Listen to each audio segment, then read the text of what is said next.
Hi everyone, কেমন আছো তোমরা সবাই? আশা করছি ভালো আছো। আমরা বিন্দাস আছি। আজ তোমাদের সামনে চলে এসেছি ভীষণ হই হুল্লোড় আর প্রাণোচ্ছ্বাস একটা ভিডিও নিয়ে। আসলে আমি ভেবেছিলাম তোমাদের সাথে আজ একটা মিনি ব্লগ শেয়ার করব, তবে এই দিনটি এতটাই হই হুল্লোড় করে কাটিয়েছি, প্রতিটা মুহূর্ত প্রতিটা সেকেন্ড যে ক্যামেরায় বন্দি করে ক্যামেরায় ক্যাপচার না করে আর পারছিলামই না বসে থাকতে। যাই হোক, আমি আর টুবুবাবু চলে গেছিলাম টুবুবাবুর মাসিমণির বাড়ি। এই জায়গাটা মানে এই বাড়িটা টুবুবাবুর মোটামুটি ফেভারিট একটা জায়গা। আর টুবুবাবুর সামার ভ্যাকেশন পড়ে গেছে, স্কুলে লম্বা ছুটি পড়েছে, তাই ভাবলাম যাওয়া যেতেই পারে। আর তারপর আবার ছিল টুবুর দিদিয়ার জন্মদিন, মানে সুমনার বার্থডে ছিল, তাই আর কি সকাল সকাল টুবুবাবুকে নিয়ে পৌঁছে গেছিলাম। আমাদের টুবুবাবু তো আবার বড্ড কাজের ছেলে, সে এক জায়গায় বেশিক্ষণ চুপ করে বসে থাকতে পারে না। অমনি সুযোগ পেয়ে চলে এসছে মাসিমণির ছাদে এসে যেই না জলের সন্ধান পেয়েছে, তাকে আর কে আটকায়। মেশোর ছাদ বাগানে সব ফুল গাছে সেই জল দিয়ে দিচ্ছে, মেশোকে হেল্প করে দিচ্ছে। যাই হোক, দিনটি ছিল 17ই মে, সানডে ছিল। টুবুর বাবাই আমাদের অনেকটা পথ গাড়ি করে দিয়ে গেছিল, ওর কাজ ছিল, তাই আর দিদির বাড়িতে আসেনি, আমাদের বাড়িতেই ফিরে গেছিল। টুবু বাবু এসে খাওয়া দাওয়া ঘুম সব কমপ্লিট করে ওই বিকেল 5টা নাগাদ ছাদে উঠে জল দিয়ে, দেখো এর মধ্যেই আমরা নিচে চলে এসেছিলাম। দিদি আর বার্থডে বলে কথা, সবার সাথে টুবু বাবু হাতে হাতে ঘর সাজানোর কাজে হাত লাগিয়ে দিয়েছিল।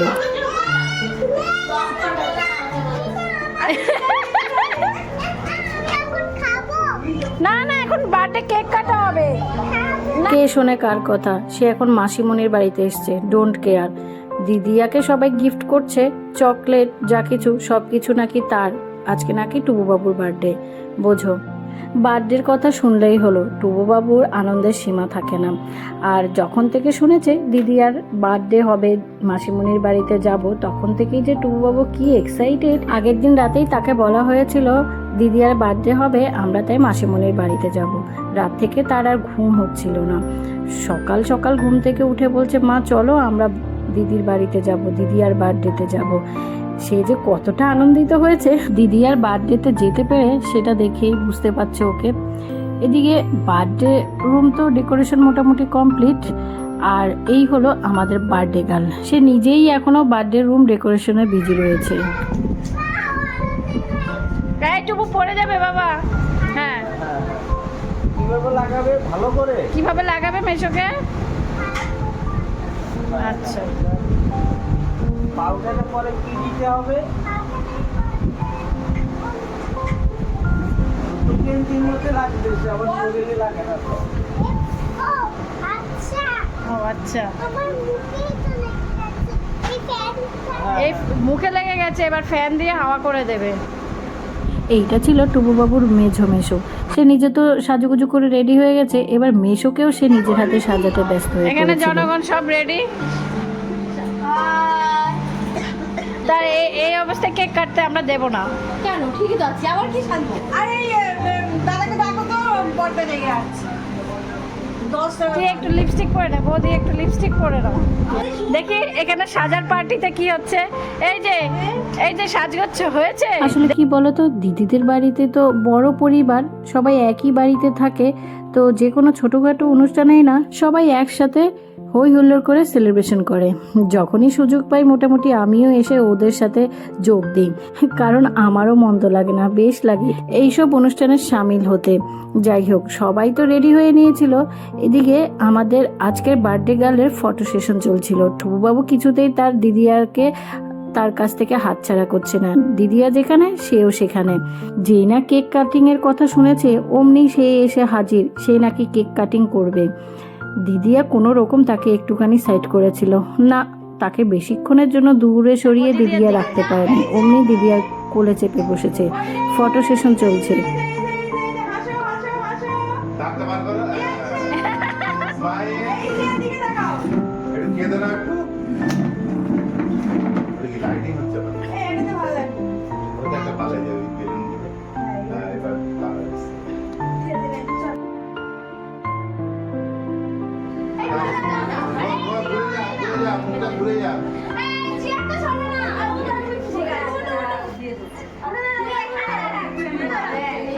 পুরো চাঁদের হাট বসে গেছে।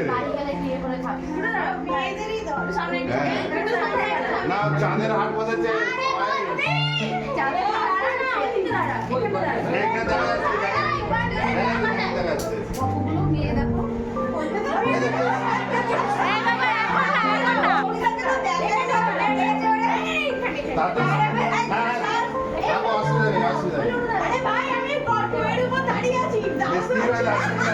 এদিকে তাড়াতাড়ি কর তাড়া।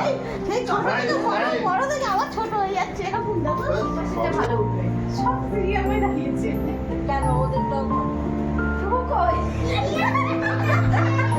ও হারিয়ে গেছে নবুর মারা কেবল করে মনে পড়ছে ও মনে দেখতে পাচ্ছি না হারিয়ে গেছে ব্যাস, আর ও তো বেরিয়ে যাচ্ছে তুই কিন্তু লাইনে গন্ডগোল করে দিচ্ছিস সবাই লাইন মতো দাঁড়িয়েছে আমি দাঁড়িয়ে গেছিলাম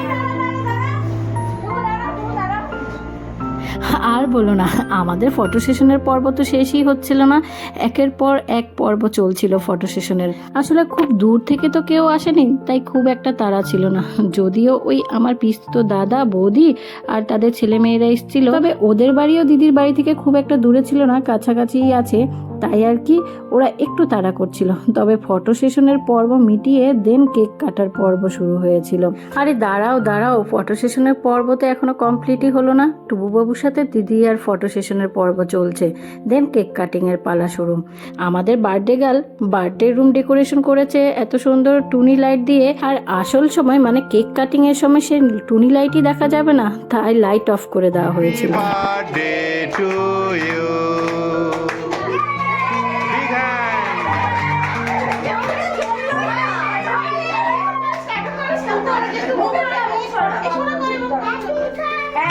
Birthday to you. Happy birthday to you. Happy birthday to Saboli. Happy birthday to you. লাইটটা জ্বালিয়ে দাও, লাইট জ্বালিয়ে দাও। আজ আমাদের টুবুবাবুর বার্থডে কিনা সে বলেছে, তাই সবার আগে বার্থডে কেকটা তার মুখেই পুরে দিয়েছিল দিদিয়া। দেন টুবুবাবু দিয়েছিল দিদিয়াকে।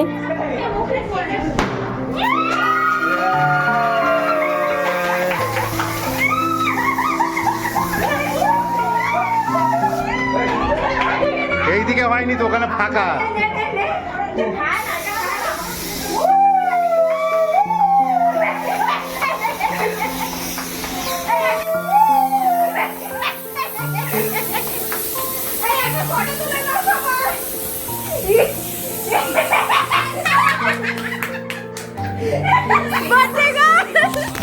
কেক কাটিং এর পর বার্থডে গার্লের অবস্থা খারাপ করে দিয়েছিল।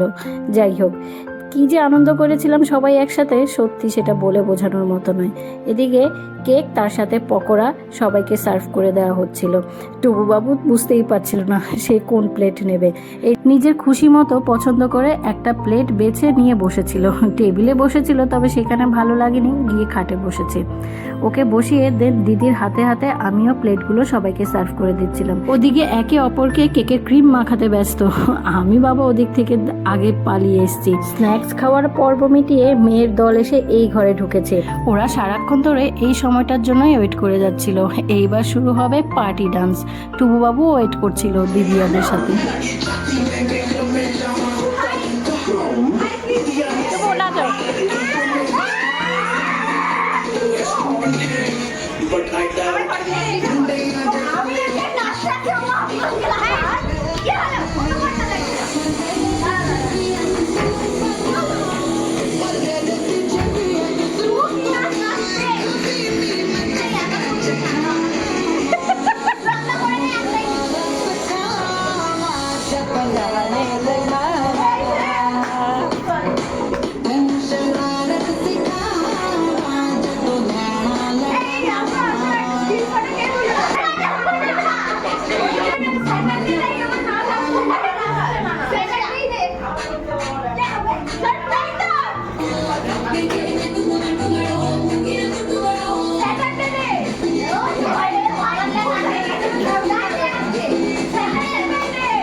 বাবা নাচো নাচো ও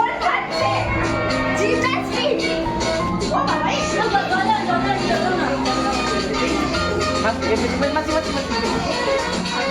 তো রান্না করে লাল বালতির মধ্যে আচ্ছা আচ্ছা এটা চলো ছোট বাদ দেখ এরা যা লাফালাফি করছে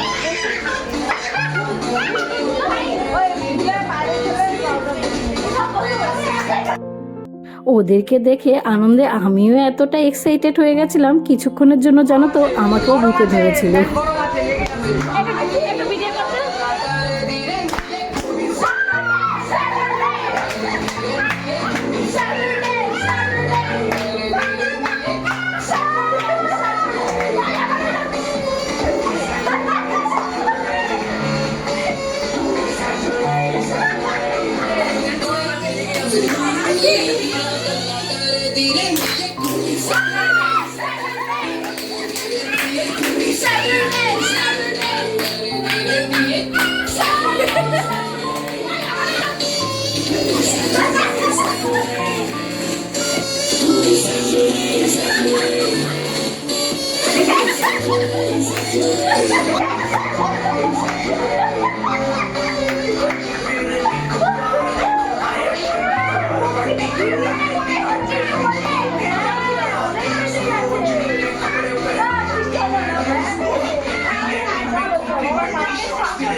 কত বছর পর যে এত লাফালাফি নাচানাচি করে এনজয় করেছি সেটা আমিও ভুলে গেছি জানো তো। টুকুবাবু হাঁপিয়ে পড়েছে, বেশ দিদিয়াদের শুরু করেছে, দিদিয়া অনেক বেজে গেছে। যতই হোক বেচারা, ও তো ছোট মানুষ, বড়দের সাথে কি আর অত লাফালাফি করে ও পারে? ও বেচারা টায়ার্ড হয়ে পড়েছে। এই হলো সুমনার বার্থডে স্পেশাল মেনু। হয়েছিল ফ্রাইড রাইস, চিকেন কষা, চাটনি, পাঁপড়, স্যালাড, তার সাথে ছিল স্ন্যাক্স আইটেম। এই যে বার্থডে গার্লকে সব কিছু সাজিয়ে গুছিয়ে খেতে দেওয়া হয়েছে। দিনের বেলা ও বাড়িতে ছিল না, মন্দিরে গেছিল পুজো দিতে, তাই দিনে আর দেওয়া হয়নি, রাতেই দেওয়া হয়েছে। সেই ভোর থেকে দিদি একার হাতে এই সব রান্না করেছে। আমি আসার পর অবশ্য দিদিকে একটু হেল্প করেছিলাম হাতে হাতে। খাওয়া দাওয়া সেরে তো সবাই টায়ার্ড হয়ে পড়েছিল, যার যার মতো ঘুমিয়ে পড়েছিল, আর ভিডিও শ্যুট করা হয়নি। এই ভিডিওটা শ্যুট করেছিলাম পরের দিন সকালবেলা। এই যে যথারীতি আমাদের বিচ্ছুবাবু ঘুম থেকে উঠেই তার বিচ্ছুগিরি শুরু করে দিয়ে এটা হলো আমাদের টুবুবাবুর জীবনে প্রথম তার দিদিয়াকে দেয়া কোনো উপহার। একটা স্লাইস অ্যাপেল দিদিয়া ওকে ড্রয়িং করে পাঠিয়েছিল, তো সেটা আমি ড্রয়িং করে দিয়েছিলাম, আর এই লেখাগুলো অন্য একটা পেজে লিখে দিয়েছিলাম। দেখে দেখে সম্পূর্ণ লেখাটাও টুবু করেছে, আর স্লাইস অ্যাপেলটাও কিন্তু ও নিজে একাই কালার করেছে। কেমন লেগেছে দিদিয়াকে দেয়া টুবুর গিফট অবশ্যই জানাতে